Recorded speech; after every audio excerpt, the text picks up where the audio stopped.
Hello and welcome to the AfterBurners podcast. I'm your host, Sam and this is episode 27. With me online today is Wes Spearman. Wes, how you doing today?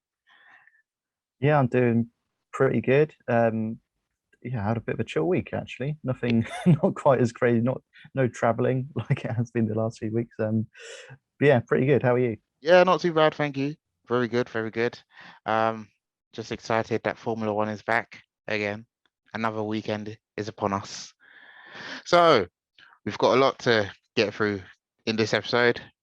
Turkish Grand Prix this weekend, and where do we start?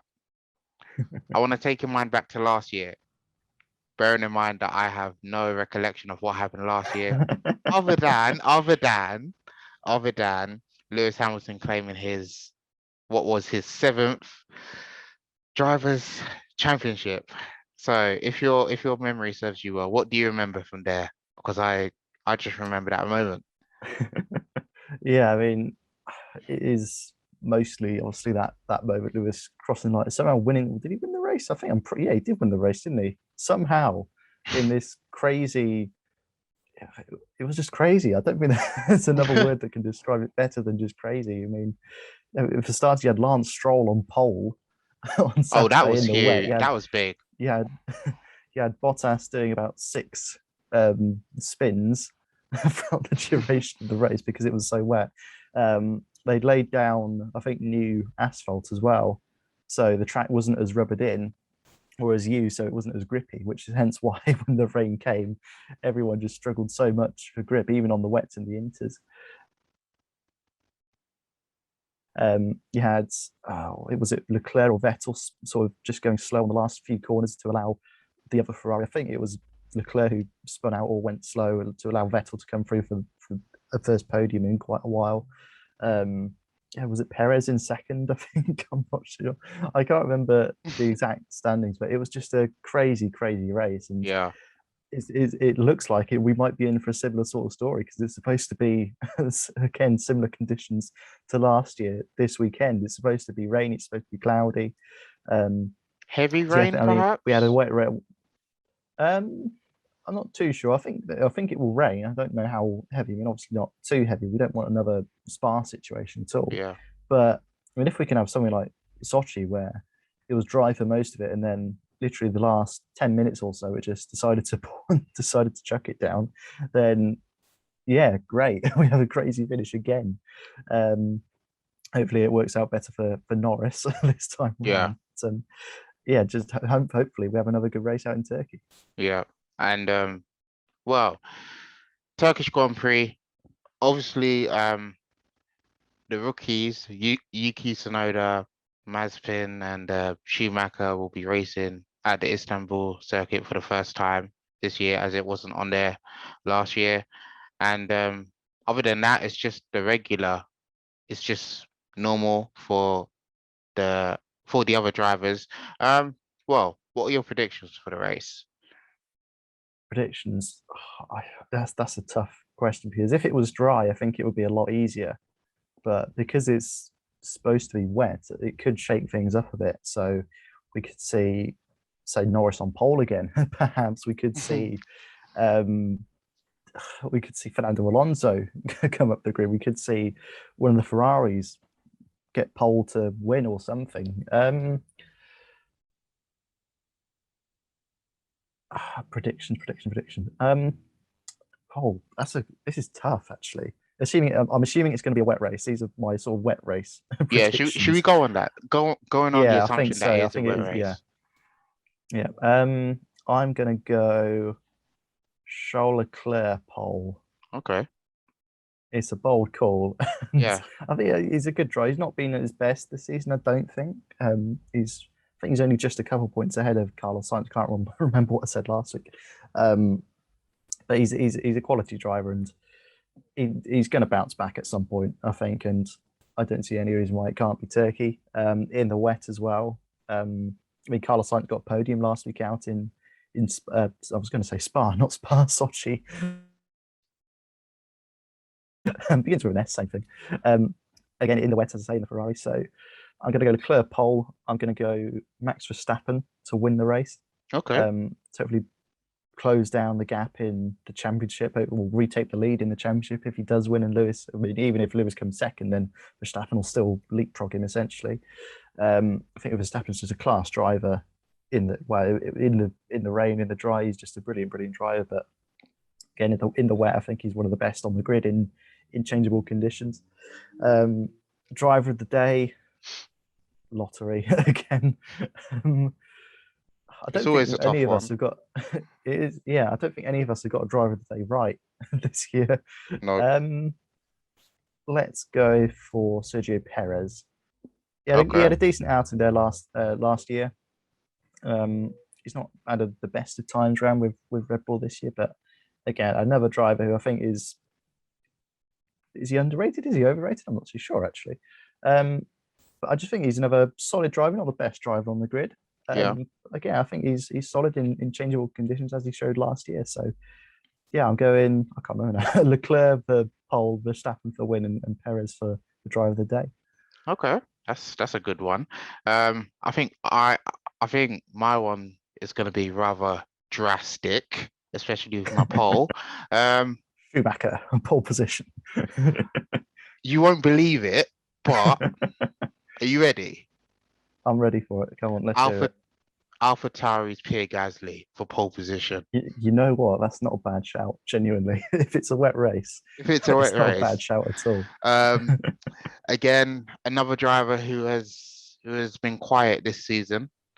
Um, he's been quiet this season, but I think in a wet race, I think he can do wonders. He won't win the race, obviously, but he he could be on pole position in a wet race. So yeah, Pierre Gasly, race winner. I think Max Verstappen, he's just dominant. Well, he's just been really impressive this season. I Yeah, think I don't know how else to describe him. Impressive race wins, like incredible overtaking techniques. Like I don't know what maybe him and Perez have this tactics. I don't know, starting at the back of the grid and whatnot. But yeah, really good. And then driver of the day, which is it is a tough one. take your So pick. I'm just gonna go random. I'll go random and pick, I don't know, Fernando Alonso in the Alpine. Yeah. So pole position, Pierre Gasly, which is a drastic choice, but given given the race, you know what? Why not? Max Verstappen, race win, and Fernando Alonso for driver of the day. And Yeah, I yeah, mean, we've just gone so out there, but it's a wet race, or supposed to be a wet race, so you sort of have to in a way. yeah. Because if it was a drive, we'd be like, oh, Lewis, Verstappen, and then again, But wow, it's I just think lottery for driver of the day anyway. the thing about wet races this season, it's a chance for drivers that you wouldn't always pick out. It's Mm, a chance for them to really like, you know, pull something out of the bag because yeah, let's be honest, you're not gonna see a George Russell or Fernando Alonso win race after race after race. Maybe if he was in a good car, Sebastian Vettel, but yeah, other than mm, that, you're not gonna really see any of those. But so yeah. yeah, I I think mean, wet but races give them the opportunity. yeah, well, we've seen this year with Russell has been exceptional on a wet track. I mean, the second in sparring in qualifying, obviously the race as well. Um, got a point out in Sochi. Got points in Monza when it was dry as well. So he's got as many points as Perez has in the last 6, 7 races, 16 points. So again, it's another opportunity for Williams. I think they'll be looking at this weekend and say, oh, it's going to be wet, well, perhaps wetter than Sochi. It's not going to be a dry race for most of it. So it's another opportunity for them to score points, maybe double points as well. That because we know how good Russell is in wet conditions. As I say, we saw that at Spa. So yeah, it's another massive opportunity for the midfield teams, the sort of back markers, if you like, your Alpha Tauris, Alfa Romeos, Williams, potentially Haas, but I don't see them getting any points Yeah. because their car is just so dreadful. 2 rookies as well doesn't help. It's another huge opportunity. Indeed. They're sitting in 7th. So yeah, I'm just looking forward to this weekend. Fingers crossed it's a wet race, and fingers crossed we get some more a shaped up sort of grid and a shaped up race as well. Yeah. And on Williams, before we move on to the quiz, just I want to ask you again, which I've probably asked you this before a ton of times. Who's going to finish higher, Williams or Alfa Romeo? That's a good question. I think Williams are just ahead of Alfa Romeo now. I think. I'm not sure. Actually, I'm not sure they are actually, because Williams has got 20 odd points. I think 20 something. I can't remember if they're 8th or 9th now. Williams. I think they're 8th, but I suppose it just depends on how the rest of the season pans out, really, because over the last 3 races are all in the Middle East, where it will be bone dry and not a drop of rain in sight. So I think Alfa Romeo might just have the edge in those last few races. But again, I don't think Alfa Romeo will score points in the last few races either, because obviously everyone else in the midfield will be better in the dry than I think Alfa Romeo will be. So Alfa Romeo have got a better car. I don't think that's debatable, really. Okay, I think it just depends on just the conditions. Mm. Really, if we get a couple more wet races, if we see Russell and Latifi use that to their advantage and Giovinazzi and Raikkonen don't, then we could potentially see Williams finish 8th. I don't think they'll finish 7th. I think Aston Martin are just better than Williams at the moment. Yeah, it could be a real battle between again Alfa Romeo and Williams, the two of the 3 back markers. Let's face it, because I mean Haas is easily beatable, and then you've just got the next 2, Williams and Alfa Romeo, are pretty close. I think Alfa Romeo again are slightly better, but points wise, I think Williams are ahead. I will have to check that. Yeah. It's going to be really, really close. And if we get races like a wet race in Brazil, for example, or a wet race in the States, it could really, really make things a bit of a battle, a bit of a scrap for that 8th spot in the constructor. I know it's not much. I mean, people listening like, oh, why are we chatting about 8th place? But it's Williams. It's a team that's been at the front. They've gone down to the back, and now they're fighting again to be back at the front of the grid. Same with Sauber. They've been a solid midfield team. They're now at the back of the grid. It's 2 historical teams, really, fighting to get back up to where they once were. And it's brilliant to see the 2 teams just battling it out. Yes, it's for 8th place, but they're fighting it out, and it's just brilliant. Again, I know most of the focus is on like, oh, it's Hamilton, it's Verstappen, it's Mercedes, Red Bull, etc. But for us F1 fans,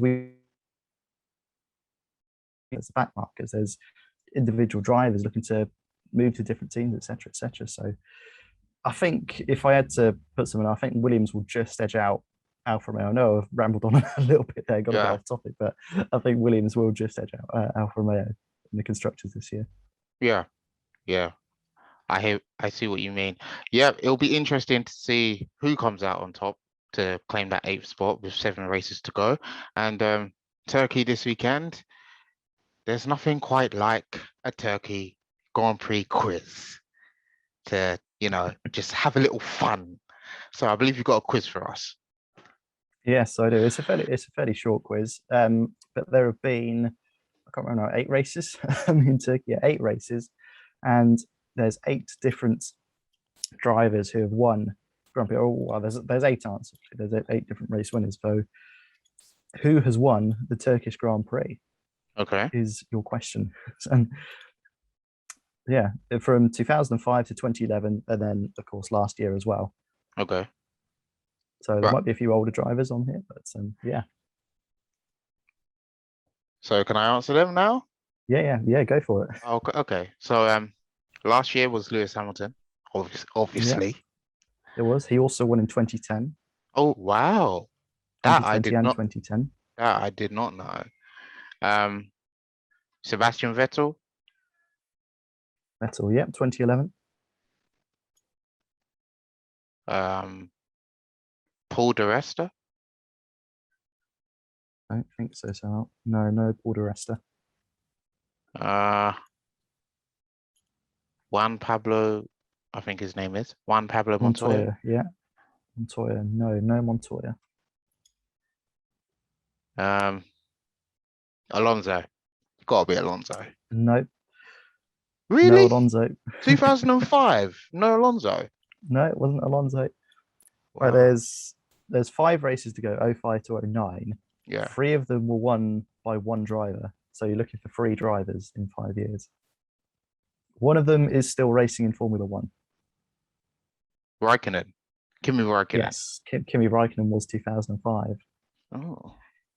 And the next 3, so 06, 07, and 08, were all won by the same driver. Probably most famous for racing for Ferrari. Massa. Felipe Massa. Felipe Massa, yeah, correct. 06, 07, 08, and then 09.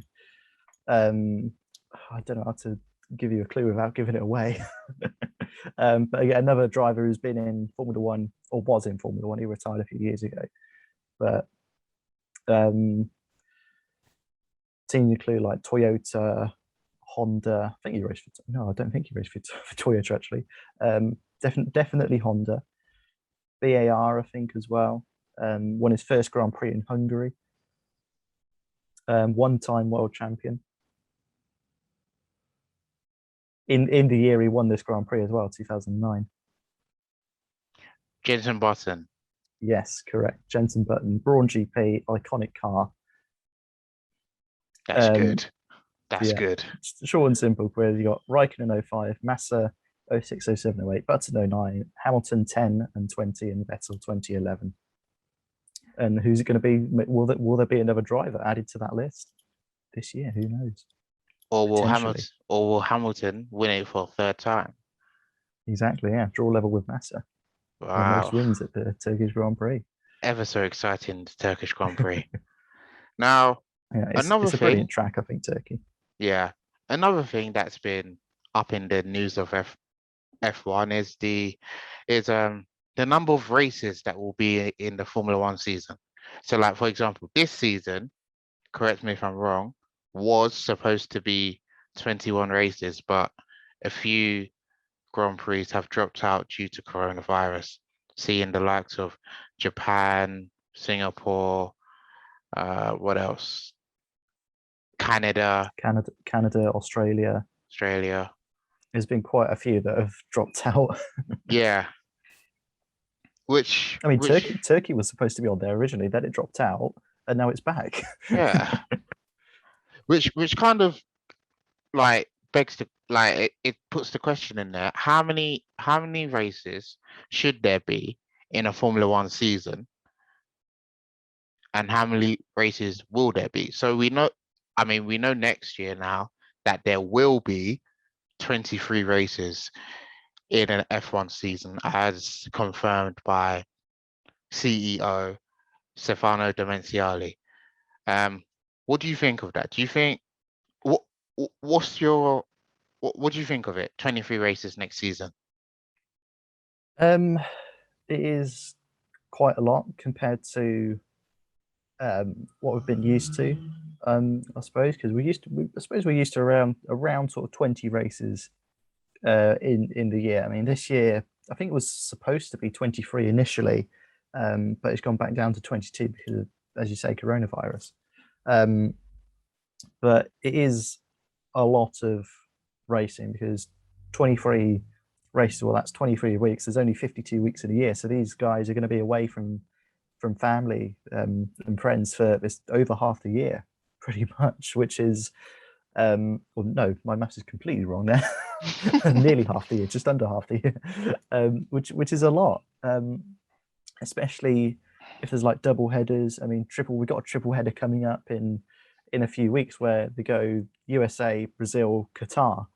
That's 3 different continents in 3 weeks, which is tough, incredibly tough.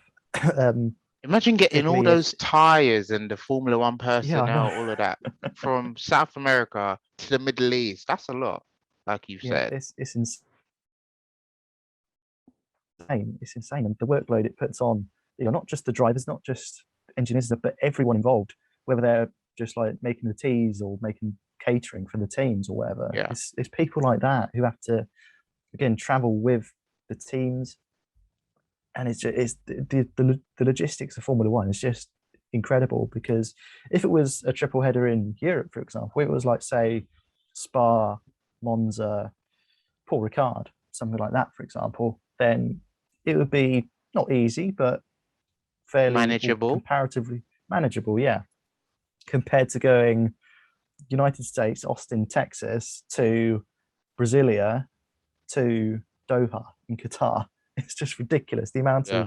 of, yeah, it's still 3 races in 3 weeks, but the amount of distance traveled is, I mean, it's just so much more. I can't do, I don't know the maths in my head, but it's just a ridiculous amount of work and effort and time that, I mean, it's different time zones as well, which will have an effect on Mhm. all the staff sort of mentally, just sort of adjusting to different time zones week in, week out. It's just an enormous effort, and hats off to everyone for doing that, because it's just incredible that it can be done in this day and age. But going forward, I don't think that should happen. 23 races, I think, is manageable. If we don't have any triple headers, like, for example, this one coming up soon, if they're not traveling, a triple header in Europe, I think, as you say, would be manageable. But if there's a triple header again, like this one, for example, North America, South America, Middle East, I don't think that should happen going forward, realistically, because it's just so tough logistically. And yes, it can be done, but the amount of stress that all the staff will be put under will just be too much, and it'll break a few people, I imagine. Yeah, it might get easier in the future because coronavirus won't be as severe, then there won't be quarantines and stuff, but it's still a lot of work and a lot of traveling. I mean, I've struggled going up to Leeds and back, or Newcastle and back, 5-6 hours on the train. That's tricky. But for these guys, they're doing it 5-6 hours on a plane over different continents, different time zones. It's with the amount of just stuff, really, cars, tires, engines, gearboxes, etc., etc. The list is almost endless. The amount of things they have to bring with them, it's just insane. The amount of work that they do, and as I say, fair play to them for doing it. But people need to be looked after. They're not robots. They can't do things like that every week. You have to look after, not just the drivers, but engineers, mechanics, designers, etc., etc.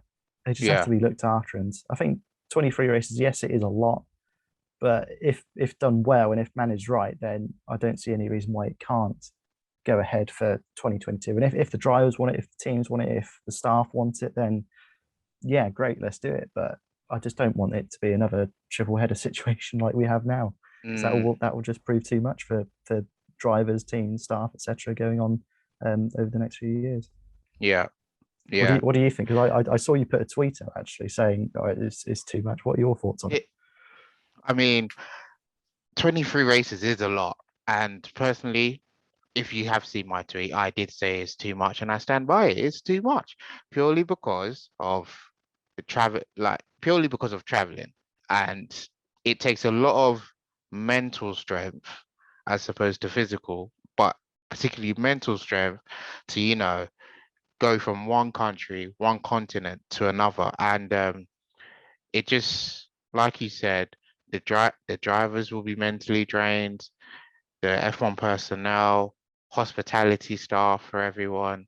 And I don't know, did it kind of questions whether Formula One, the leadership team, did they think about this thoroughly, taking all these things into consideration? I mean, as fans, yes, we want more racing. We want more racing, but at the end of the day, these are people, the drivers, personnel, everybody putting their stuff on the line to, bring like the fun and excitement to us. But yeah, I just think 23 races is a bit too much. 20 races, I think, is the benchmark. You shouldn't go more than 20 races. I mean, you could go less. I think 15, 18 races is more than enough. 20, again, it's more than enough, but 23 races, I think is just going to be a bit too much. So yeah, that's about it for me. And one of those 23 races for next year will be Qatar, which has been added to replace Australia for this year. And Qatar, one of the countries in the Middle East. What do you think about it? Good move for Qatar to Um, be on the grid this year? I'm really not sure, genuinely, because it's at the Losail Losail, International yeah. Circuit, something like that. Yeah, which I think is currently used for MotoGP Yeah. racing, similar to Mugello in that aspect. Because Mugello primarily a motorcycle circuit, really, and it proved to be okay. Wasn't terrible either. So track wise, I was before we started recording, I watched like a virtual hot lap of the track, and it looked, I mean, it looked okay, sort of similar-ish to Bahrain. Just one But thing, sorry. Has Formula One ever raced in Qatar before today? no, they haven't. Oh, No, okay. it'll be the first time they'll race in Qatar. Okay. Um, but yeah, I don't think there's that many opportunities for overtaking. There's a lot of not necessarily slow speed corners, but not high speeds, well, medium speed, I suppose. But there aren't many really sort of heavy braking zones. Like say for I can't remember like a good track road, say like Monza, for example, going into the sort of chicane on the pit straight, which are your opportunities to overtake. I didn't really see many of that. It's similar to the Jeddah circuit, where yes, it is quite fast, but can you really overtake around a high speed corner? Not really, because you're in so much dirty air. If you go outside, yes, you'll be going faster, but you'll be traveling so much further that there's just no point. Because it's not the racing line, it's not the quickest way to go around. But disregarding the track just for a second, is it right morally for Formula One to go racing in Qatar? It's the richest country on earth per capita, with over like I think it's over $100,000 per person. Wow. Primarily because of oil, um, as you see with a lot of countries in the Arabian Gulf or Arabian Peninsula. But morally, just is it right? We had a racing, or we're racing in Saudi Arabia as well this year. We've raced in Bahrain. We're racing in the UAE. These are countries with not great, to be polite, human Yeah. rights records. Yeah. Formula One last year began the We Race as One initiative, or slogan, if you like. But that slogan is just becoming more and more meaningless with the tracks that these guys are racing in. And there was supposed to be a race in Vietnam. As I say, Saudi Arabia this year. Yes, Formula E's been there. Again, UAE, it's only really there for sponsorship, money, etc. Bahrain, similar situation. Qatar, I'm sure, will be a similar situation as well. But I suppose you have to give countries like this a chance to prove themselves on the world stage. I suppose Yeah. say, "Oh, look how good we are," but at the same time, that could also be a distraction from what's actually happening inside those countries. For example, in the Formula E race, was it early this year, last year? Soon after the race, there was, I think, an attack of some sort going on where someone was shot down in the air or something like that. So I mean, I'm not saying anything like that that's going to happen in Qatar or this year in Saudi Arabia, but is drawing attention away from the fact that these countries, I mean, if there's hypothetically speaking, well, we're going back to the Olympics, actually, where Tom Daley wouldn't have been welcome in the country. Where were the Olympics this year? I worked on them. I can't remember where they were. Japan, Tokyo. A lot of the countries that were competing, Tom Daley wouldn't be welcome in their teams simply because he's gay. If there is a gay driver on the grid, I mean, there might be, who knows? They wouldn't be welcome in these countries. And someone like, I don't know. It's just, I mean, I hope Sebastian Vettel and Lewis Hamilton as well did what they did in Hungary, or do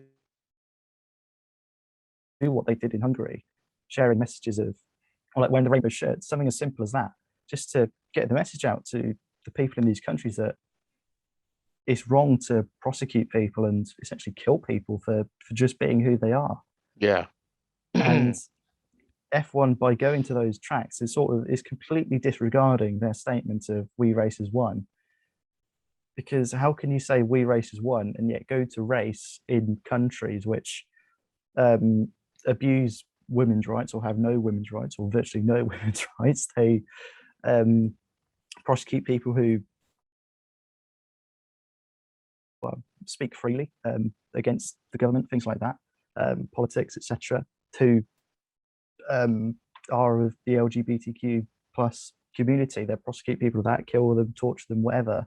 How can you say "we race as one" when you go to places that do that to just ordinary human beings?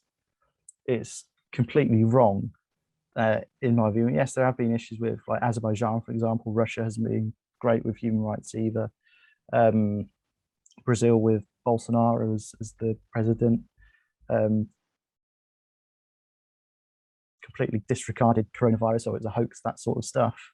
So you could say that for quite a few F1 tracks, but Arabia is not the best, again, to put it politely, in terms of human rights. So should F1 be racing there? No. No, in my is the opinion. answer. Yeah. And by adding another race there for 10 years as well, That's yes, a it's long got this time. one race this year. Exactly. Yeah. We could see sort of two different eras of Formula One in that time. So it's not just a one and done thing this year. It's not just it being, and then Australia will be back for next year. It's a 10-year contract. It's a 10-year deal for Qatar to host a Grand Prix. It's just not right in my view, and I'll shut up to try and keep things shorter because we've still got a few more things to get through. What are your thoughts? I mean, I agree with everything you've said. It comes down to it morally. Should Formula One be racing in a country where they don't have a good human rights, status? And yeah, it just falls into question. And Qatar's going to be there this season, and then 10 years on from 2023. But we can only talk about it, and yeah, we'll see how it goes. Now, another thing in F1, sustainable fuels. I don't know a lot about this, but fuels have been a problem for the country in the UK. And again, it's in Formula One as well. Wes, do you know anything about this? Do you want to shed some light on it? A little bit, yeah. So I think it was announced, I can't remember if it was today or yesterday, but F1, I know it sounds a bit silly that motor racing is looking to be more eco-friendly, because surely the whole point of motorsport is to burn fuel. But anyway, F1 is looking to be more sustainable. I mean, the fuel they're using now isn't as eco-friendly as it could be. For example, so for next year, they're moving to what's called an E10 fuel. So it's 90% fossil fuel, so your petrol essentially, but then 10% ethanol, which is actually being used in the UK at the moment. It was recently introduced, which is no good for my car because I drive an older car. So which E10 can damage the engine or damage the fuel hoses because it's got too much ethanol in it, which erodes away. But that obviously won't be a problem for modern F1 cars. But it's produces the same amount of power, gives the same amount of power to the engine. It's slightly more eco-friendly, slightly less harmful on emissions because it's got that little bit more ethanol in it, essentially. Yeah. Rather than your fossil fuels. But what they're looking to do is essentially create. Well, first thing, they're aiming to create a new generation of power unit by 2025. and they want to be powered by a completely sustainable, what they're calling a drop-in fuel, which I'm not exactly sure what that means, to be quite honest. And they want to be net carbon neutral by 2030, which I mean, they take in as much carbon as they let out. So, yeah, as I say, 2022 they'll move to the E10 fuel, but then they'll develop new engines, and well, obviously in the name of sustainability, try and be more sustainable, but also develop this new drop-in fuel. And whether that's going to see a move to sort of biofuels, plant-based fuels, which do exist now. I think that'd be quite interesting to see if they do move to sort of biofuels, because they can't move to full electric, because obviously that's Formula E's business. Yeah. But I would be interested to see a sort of biofuel, plant-based fuel in Formula One, because it shows that motorsport can be sustainable, and biofuels pretty much produce the same power as your regular petrol. It's just it's harder to come by because there isn't as much of it now. Not as much work has been done on biofuels, but I don't see any reason why work can't speed up on that. Same with sort of hydrogen, in some aspect, which the only emissions you get from hydrogen and a hydrogen fuel cell car is water. There's no emissions whatsoever. Yeah, I don't see why Formula One can't become more sustainable. I know it sounds a bit weird. Our motorsport becoming sustainable, trying to burn less fuel when they're racing all over the world. They're traveling all over the world in jets and stuff, and using lorries and trains and what have you to get to places. But if they can be a bit more sustainable, then why not? I don't see any bad thing that can come from sustainability. It's what we want, isn't it? For the world to be sustainable, for the sport to be sustainable. Exactly, yeah. I mean, moving to E10 won't do much really next year, but it's what comes after that, after 2025, when they develop these new power units that can run on more sustainable fuels. If they do use biofuels, then yeah, why not? Let's go for it, because it won't harm the racing, really. I don't think, because if for starters, all the cars will be running on the same petrol, same fuel. So what difference is that going to make, really? People have been worried about the sounds that F1 cars make, but this is the sound of modern F1. Yeah, it's not as good as your V12s, your V10s, your V8s, what have you, but they're sadly a thing of the past now. We've got to move with the times. We've got to be more sustainable. So I don't see any reason why F1 can't do that. Yeah, I agree. I agree with you. And right, just lastly, before we finish off, your top 5 or 10, but in this case 5 moments of the F1 season so far. Ranking. So do you want to go? How do you want to do this? Do you just want to? Let's start fifth to first. Let's go forwards, Yeah. essentially, from least best to best moment of the season. Right. So I couldn't get a 5th one because I was stuck between 2. The Schumacher name is back in Formula One for the first time in 9 years.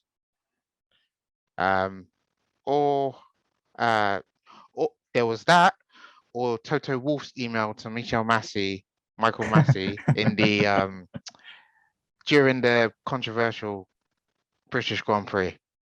So I thought one of those two would be it. That was the moment. As of which one is number 5, I don't know. I'll leave that to anyone that's watching this, listening to this. Yeah. What about you? What's your 5th? 5th. Yeah.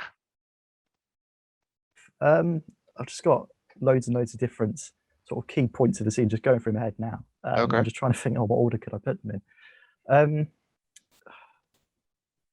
I reckon it could be Norris pole for 5th. His first pole in Sochi. Yes, he didn't get the win, but McLaren on pole for, I was going to say the first time in a while, but they got pole in Monza, didn't they? Or did Verstappen get pole? I can't remember now. Yeah, Lando Norris's first pole will be my 5th place. Okay. Oh yeah, that is a shame, isn't it? Not going on intermediate tyres and staying on the slicks. Oh, it's a shame. Right, number 4, Azerbaijan podium with Perez, Vettel, and Gasly after heavy crashes to Verstappen and Stroll. I thought that was a huge moment because, Yeah, absolutely. um, well, it kind of like I don't want to say, it wasn't set in stone. It was it was between Hamilton and Verstappen in round six. So, but yeah, it was exciting. Azerbaijan is a very exciting Grand Prix track, and I thought a podium where there's no Hamilton, no Vettel, sorry, no Hamilton, no Verstappen or Bottas. And I was amazed, very happy with that. And I thought that was a very iconic moment of the season as well. What did you pick for number four? So I've probably got to go with the same, Yeah? to be honest, because I don't think it's as good as some of the other moments we've had this year, but it was the first sort of inkling that uh, this season was going to be a bit different because, as you say, the two title contenders pretty much, well, out, really. Neither of them scored any points, and we had that crazy podium, crazy last lap, really, because we had the two tyre blowouts of, as you say, Stroll and Verstappen. And then, yeah, that crazy podium of Perez, Vettel, and Gasly, I think it was in the end, in that order. So, yeah, just a crazy, crazy moment of what, not necessarily set up, but sort of showcased or sort of foreshadowed what was to be a pretty good F1 season. Yeah, yeah. Now, my top three.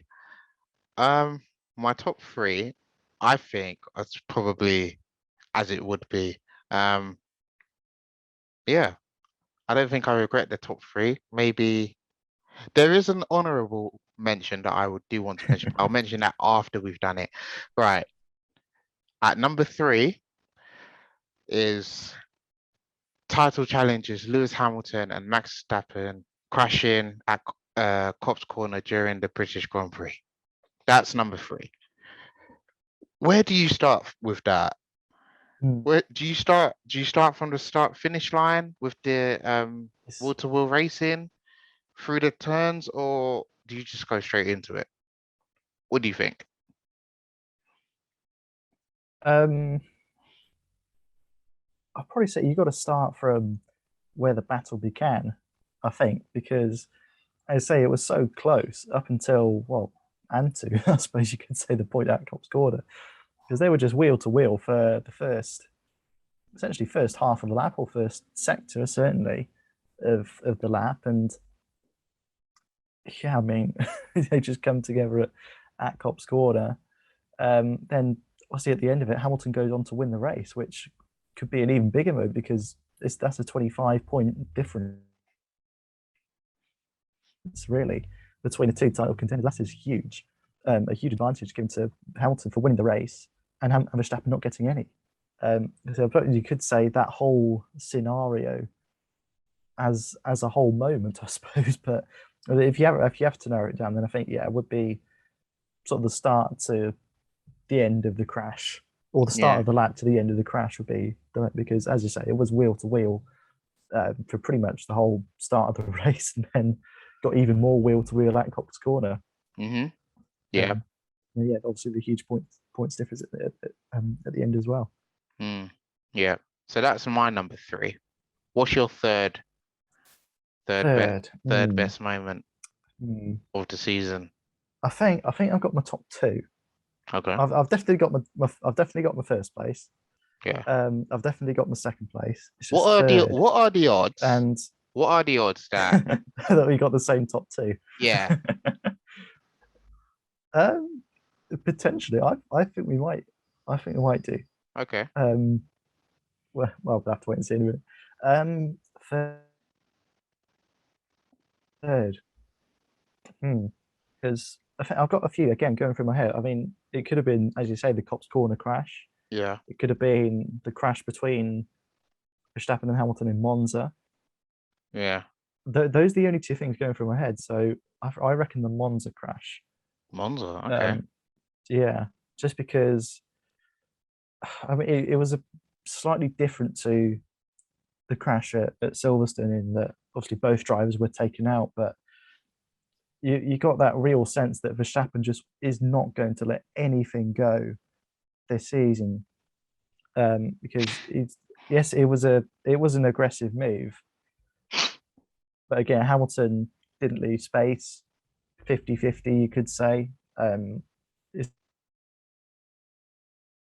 just you got that real sense that neither of these drivers wants to give an inch to their opponent, really. And I mean, we saw Verstappen get out of the car, walking away, not check on Hamilton, because Hamilton was trying to reverse out of underneath yeah. Verstappen's car.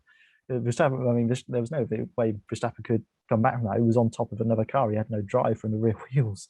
But the fact that Hamilton tried to keep it going and tried to Yeah. stay in the race, because he knows just how close this championship is and how close it was at that particular point, and to an extent still is in the championship, only just a handful of points.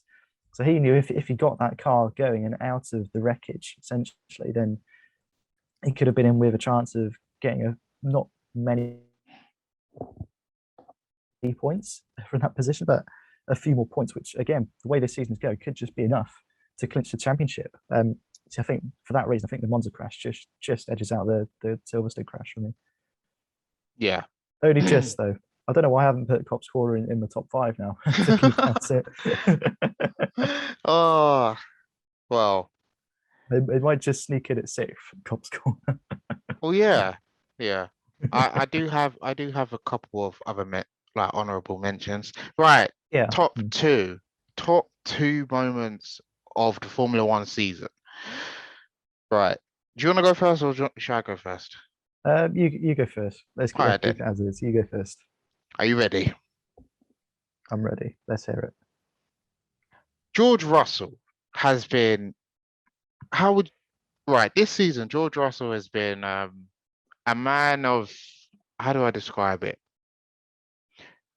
You just don't know what comes out from him, George Russell, known as Mr. Saturday, getting into Q2, he's gotten into Q3 a few times this season.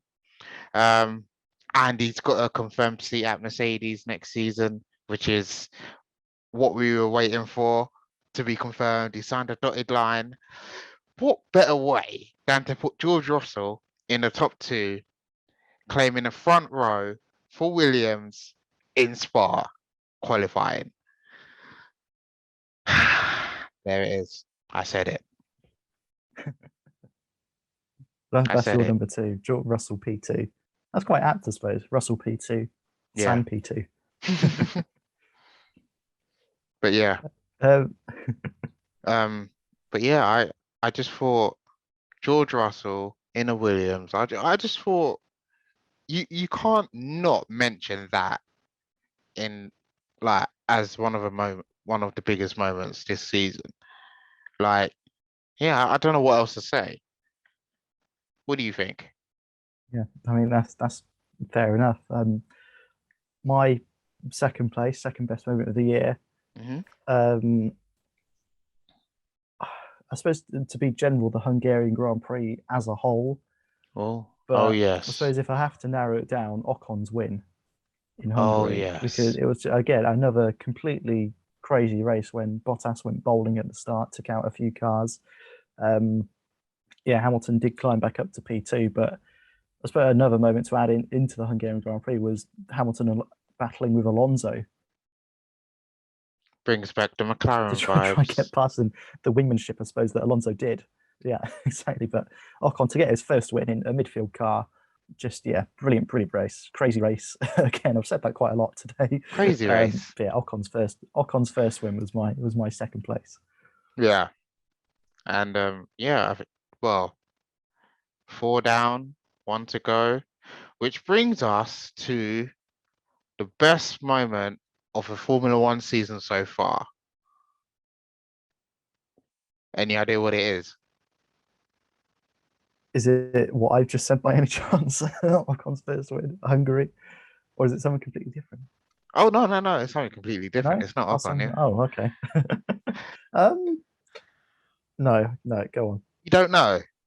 No, really? Can't think now. No clue. Right, ladies and gentlemen, Lewis Hamilton is a man of talents in Formula One. What better way than to achieve 100 Formula One wins, race wins, the most in the sports history. That's 9 more than Michael Schumacher's 91. So it's a great achievement, isn't it? Like the only driver to get 100 race wins in Formula One. There's nothing like that. It's ridiculous. I mean, as you say, it's 9 more than Schumacher. It's a whole Valtteri Bottas career more than Michael Schumacher, which is just incredible. And yeah, to get 100, we said last week it won't ever happen again. It's just an incredible achievement by an incredible driver and an incredible man. Do you think anyone will get 100 race wins? Anyone else? No, Verstappen? no chance. No chance. Verstappen's good, but I don't think Verstappen will reach Schumacher's record, let alone Hamilton's. And let's not forget, Vettel? Hamilton's still got.